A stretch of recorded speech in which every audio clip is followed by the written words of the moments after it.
listening to the Blue Skies Leadership Podcast, featuring discussions with international school leaders about the future of education. The podcast embodies the spirit of reciprocity by sharing strategies and change initiatives from leading schools around the world. Here are your hosts, Dan Kerr and Daniel Mendes. Well, Daniel, another show. What have you been doing this week before we get started? Well, I've been working on my instructional coaching program. We have a cohort here at SSIS. We're doing the Diane Sweeney model of instructional coaching. It's been a great source of inspiration, great source of thought about how our coaching program here is at our school. Got a great group of people that are really looking at how we go about coaching. It spans across the divisions. I know there's members of the community in elementary, middle, and high school going through that with you. Exactly, yeah. It's been great. Lots of interesting questions about what we want to do with our coaching model and what are our key principles of our instructional coaching model. Yeah, you're actually enjoying some good PD of late. Didn't you just finish something last year as well? That it was executive coaching. What was that called? Actually, I'm going to be finishing the end of this week. It's an executive coaching program that will allow me to be internationally certified as a coach for executive, leadership, and organizational coaching. Wow, fantastic, man. Congratulations. Yeah. Busy man. Yeah, but you're also doing PD, aren't you? Yeah, I'm actually excited about the one that I'm currently doing. It's new learning for me. It's a finance course in conjunction with AAIE and the Harvard Business School. And for me, looking at potentially the next step in my professional journey, the finance piece is going to be very helpful. So it's great learning, new to me, great case studies, good opportunity to network with people around the world who are in those positions. So yeah, it's been wonderful. And with regards to PE, I just came back a couple of weeks ago from the Ear Coast Leadership Conference. They're always good. Listen, the best thing about those is the networking for sure and the inspiration you get with some of the keynotes. But sometimes you can join a session which really just inspires you to no end. And it's really lucky that I was able to sit in on Council of International Schools, CIS, and Jane Larsson and her team talking about some really interesting things that are coming for the future of education out of their organization. It actually ties in perfectly to our guest today. Today, we are thrilled to have Jane Larsson, Executive Director of Council of International Schools, join us, CIS. CIS is the global powerhouse empowering schools and universities worldwide. CIS offers a wide range of services from international accreditation to safeguarding and global citizenship programs. So whether you're a school leader, a teacher, or a parent, CIS is dedicated to providing the tools and resources you need to excel in international education. Yeah, Jane Larsson has also served as the chair of the International Task Force on Child Protection since 2014. And she is deeply committed to raising awareness and providing training to educators on child protection issues. Jane, welcome to the show. Thank you very much for inviting me. I appreciate it. We always start with a question, and it is, what does Blue Sky's vision of school look like for you? What does it look like for CIS and Jane Larsson? Wow, that's a great question, and I love it. And the answer for us at CIS is that in today's world, every school should be providing an international education, right? Let's face it. And, part of that has to do with just the trajectory of international education itself, where now all the growth is happening with local schools that are internationalizing. And the reason is that we all have access outside of school to information about the world. And so we also have a fundamental responsibility, a moral responsibility, to make sure that in school we're helping young people make sense of it and know how to be in it. So because of that, we at CIS, we actually, took the opportunity to step back and re-examine our core purpose and our vision. And realizing the growing diversity of schools with that growth of international education and local schools, that means that every school purpose in every context could be different. And so our renewed purpose and vision is to develop socially responsible leadership through international education. And importantly, we resisted the temptation to define what that would look like because we realized that given the diversity of those communities, it would look different in every community according to their needs and their composition. And for us, we've looked at a lot of different studies that have instructed our work. And one of the, I think, best papers I've read in the last few years was in 2023 by Brookings. It was a 3-part blog series examining the historical and current purposes of formal education.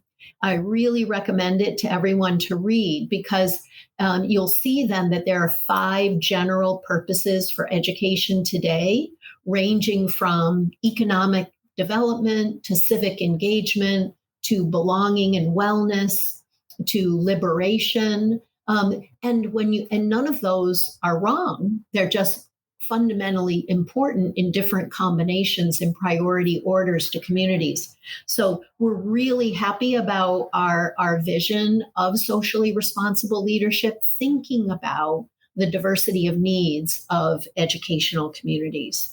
Yeah, with that in mind, is there some specific tips around leadership development that might be needed to foster those socially responsible leaders? For sure. I mean, if you think about yourselves, that means then how are we going to staff our schools in the future?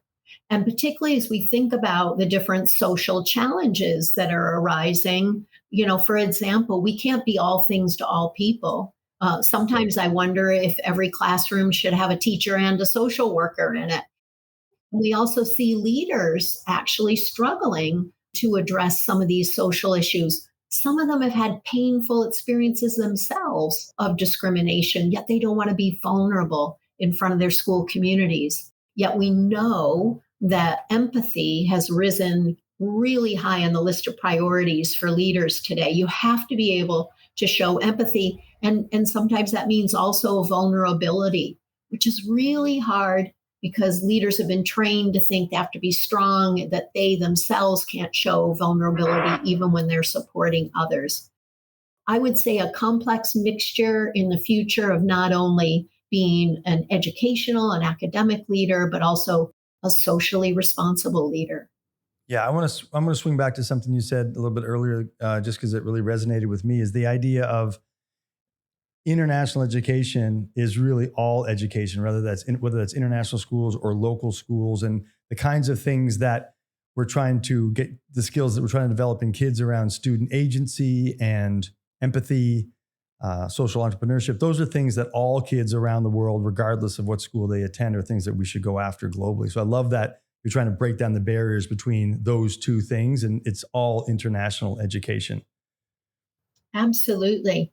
And so again, there's a duality of responsibilities in that, isn't there? Again, educational and social. And again, I think it's up to each leader to think of what they bring, who they are, and then who they need to have around them and in the institution in order to meet those needs. I think it's too much pressure on educational leaders to think they themselves can be all things to all people. We met each other not that long ago at the IRCOS Leadership Conference. I have to tell you that was an absolute highlight of my weekend, hearing you present, you and your team.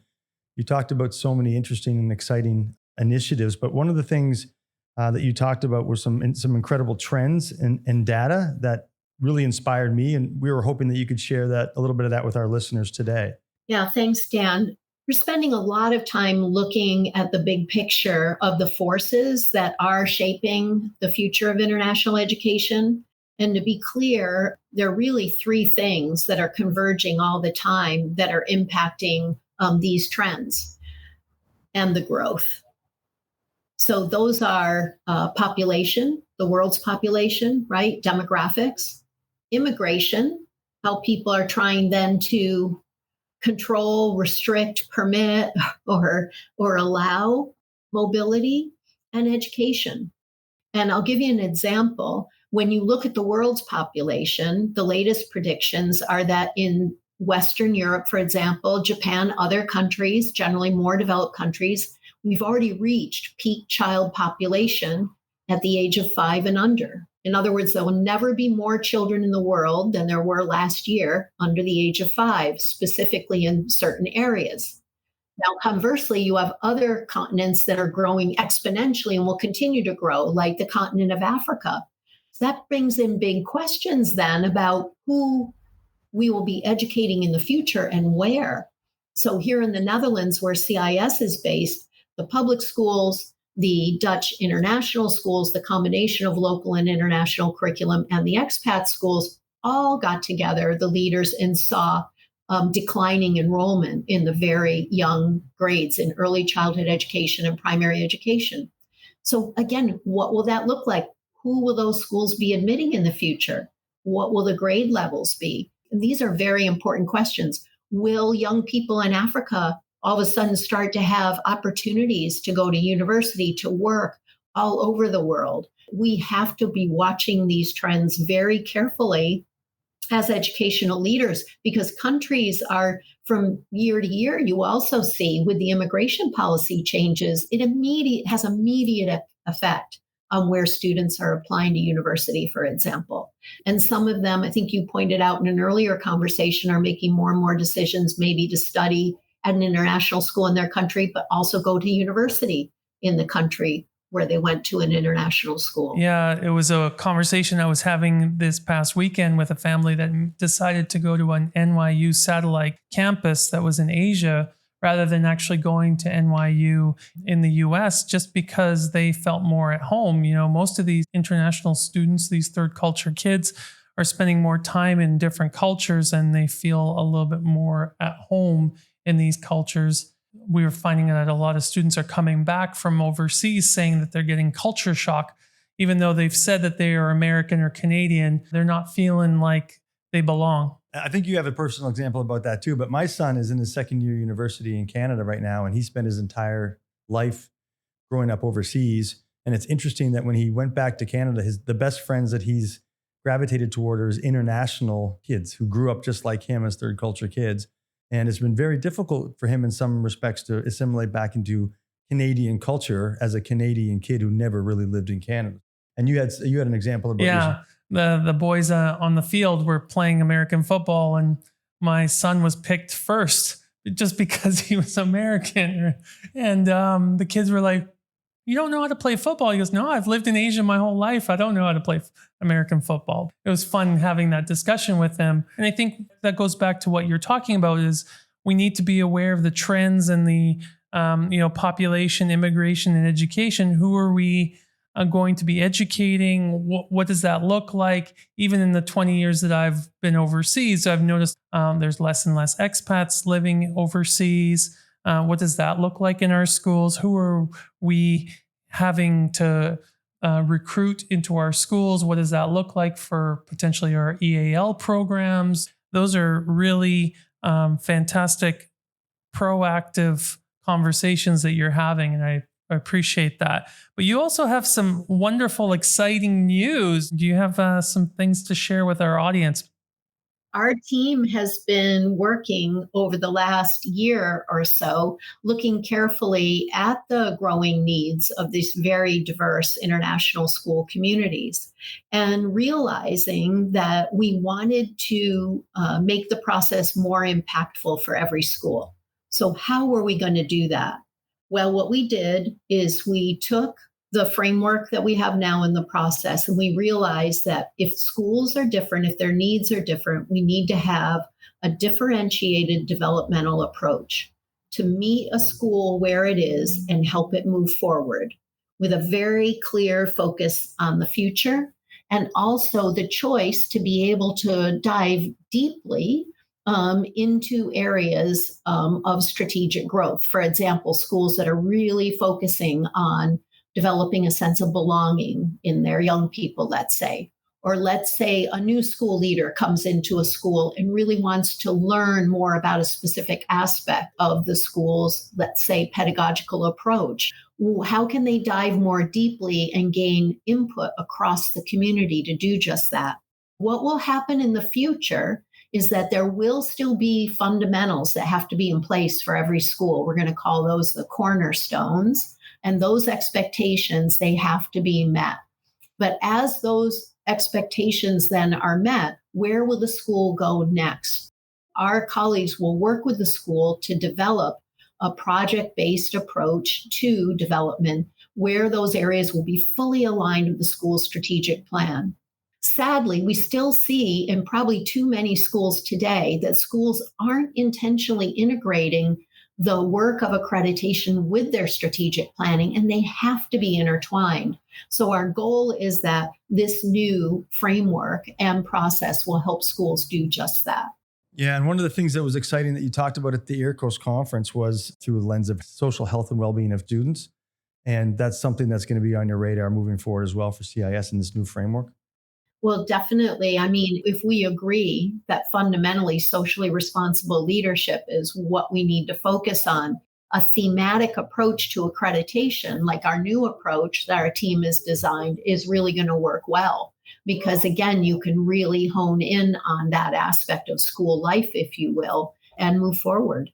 That's really exciting, actually. And before we move to the next question, I would like to take the time just to give you and your team a compliment, if that's okay.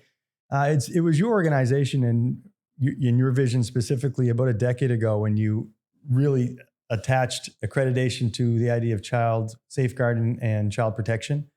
And that has absolutely been transformative for our international school world and has saved countless lives and helped us all really focus on what's deeply important in our international school world. So I want to thank you for that. And it also sounds like this new iteration of the accreditation process is going to take us to the next step. So talk about true blue skies thinking.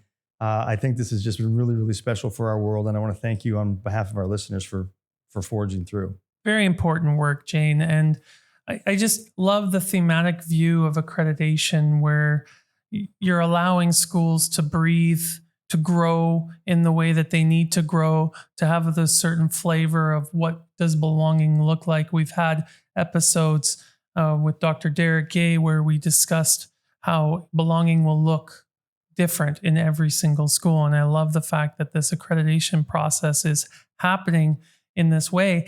And having been in 7 different schools and we're all trying to do this work now with CIS, that we will band together working towards a blue skies vision. The thing about CIS, which I love so much, is that you always have so many really cool initiatives happening at the same time, and your organization is big and you affect change in so many areas.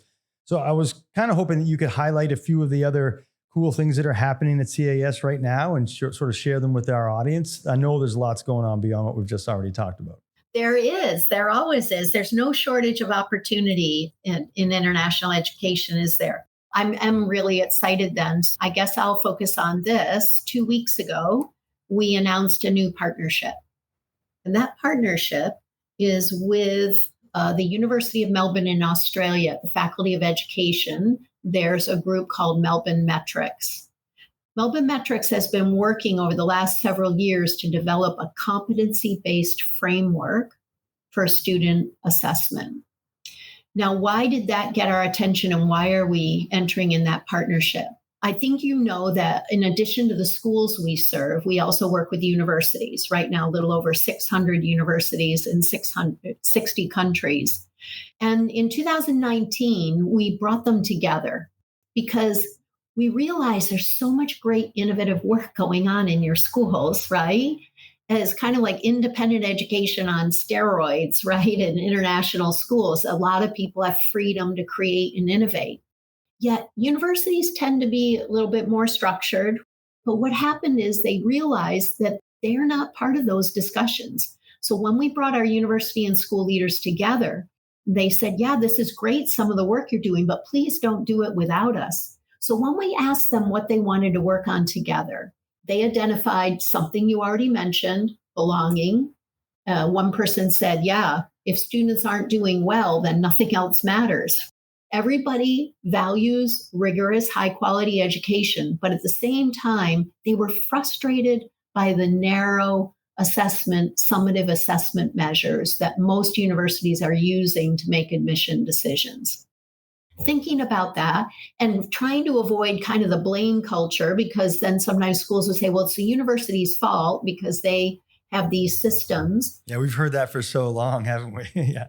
Exactly. But they said, but just think of the beauty of it, that they can be in the room together to talk about solutions. So by identifying the idea that they wanted to value not just what a student knows, but what they can do, we then, looking at all the different models underway around the world right now by a number of large-scale research organizations, we discovered this beautiful unit, Melbourne Metrics, that have been doing a pilot that's gotten the notice of a lot of big researchers for efficacy. And we are going to partner with them to launch the first ever international school cohort to test their competency framework. It means that you'll be assessing behaviors. You'll be looking at how students act and treat each other and respect each other and communicate with each other, in addition to what they know. So this is something that's very exciting, and we can't wait to start. Applications are open now from CIS schools, and we'll be building the cohort when applications close at the end of January. That sounds like exciting work. If I were a school and I were part of this application process, what can I expect? Yeah, that's a really good question. Well, you're going to get a lot. What's exciting about it is that every school, they will be engaging their teaching staff in learning how to shift their assessment practices. Because moving from a summative or teaching to the test, if you will, versus observing behaviors and looking at how students are acting with each other or mastering certain aspects of education or knowledge is what they'll do. So they'll have a coach or a mentor. They'll also have access to a platform that will facilitate how they're actually documenting that or building those student profiles. And that's very exciting. So they're going to get a lot of support, but more importantly, they're going to be working as a cohort. You have to be willing to allocate space for innovation. You also have to be willing to work and listen and moderate to a certain extent within the cohort, because we're going to test out this framework. We're committed to a diverse group of schools and an inclusive group so that we can really see how that framework will evolve. It makes me emotional almost. We've been talking about this for so long in schools.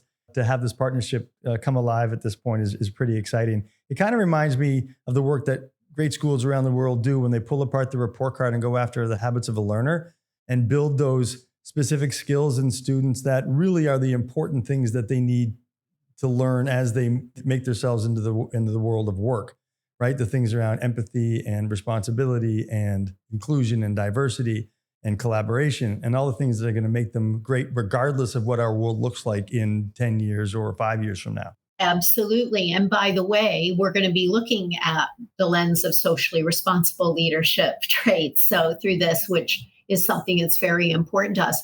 And importantly, that these schools will work very closely together at looking at and evolving their assessment practices. But then the universities are going to come in and be able to comment on that work and think about how will we use these outputs. And so importantly, as we move into the second year, it'll be a 2-year commitment. We'll be starting to think about how records can be validated, warranted, trusted records that a university could use for admission, but also that an employer, because not all students will go to university, but an employer could use about, again, not just what that student knows, but what they can do. Yeah, such blue sky thinking. I think that the shift from teaching kids how to be great students for our world, now shifting it to how to teach kids to be great human beings for our world is pretty special and exciting. Listen, you also mentioned about something called a pedagogy playbook that was on your radar at CIS that's going to be released shortly. Can you talk a little bit about that? Yes, we did. So next year, by the end of January, we will have completed and launched what we're going to call the Pedagogy Playbook. What is it? It is the culmination of a 3-year research study where we asked our schools to fill out a survey and say, how do you make pedagogical decisions? How do you make decisions about what teaching and learning is going to look like in your school? And that includes everything from selecting and adopting curricula to, again, classroom practices and how students engage in their own learning. Through that survey and those focus groups, we asked the Klingenstein Center at Columbia University to help us with the survey tool. We then worked with the Australian Council for Educational Research to help us with the focus groups. And through all that work and an international literature review, we've identified 9 priorities for learning that every school in some shape depth or breadth, puts together and prioritizes for how they make those decisions. So what we're creating is it'll be a microsite at our website that any school leader can access for self-reflection to examine how your own community brings itself together and gathers voices and makes those decisions to shift teaching and learning practices over time.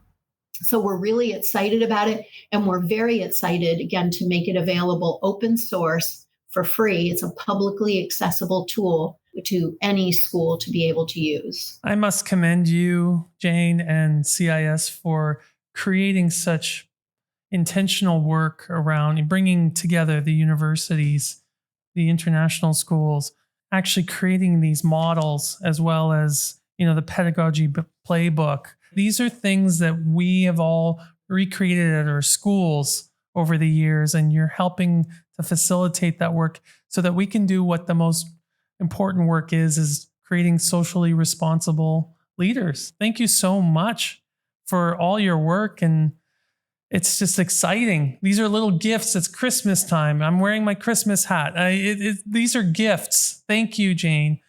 What do the next 6 months look like for you? Well, first of all, I can say on behalf of our whole team, which is incredible, I'm listening to and paying attention to your needs, the needs of our school and university communities, and helping you hopefully use, adapt to, understand these new tools, these projects, these opportunities. That's really important. So engaging with our community is essential.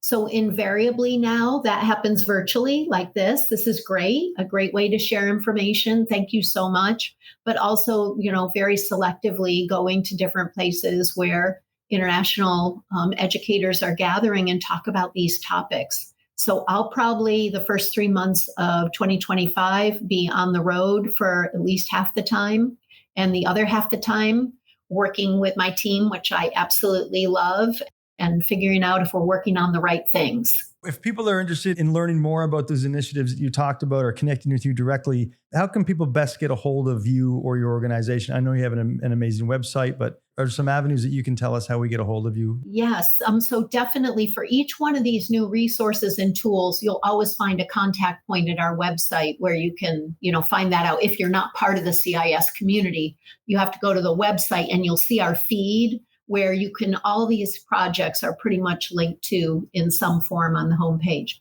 But if you're already a CIS member school or a university, we have the CIS community portal. I guess that I'll take this opportunity to remind everyone that CIS membership is institutional. That means if your school or university joins, everyone in the school gets access to all of our resources and information in the portal. And you can just contact membership@cois.org. And if you can't figure out your own way at the website to get your login credential, they'll help you. There's so many free resources and information that we have in the portal. I would just say, make sure you're making the most of your CIS membership by getting in there and seeing what's available. You mentioned you have 600 universities in 60 countries. Off air, I've talked about 950 schools. Yeah. It's a huge amount of growth over the years. It really has. And I think, Dan, you mentioned about the trends and the growth. There are specific reasons for that growth in certain countries. And generally, it has to do with policy or law or regulatory changes. We already talked a little bit about immigration impacts, but also when countries all of a sudden open up funding for public education. For example, in Vietnam, they made some of those funds available for private education.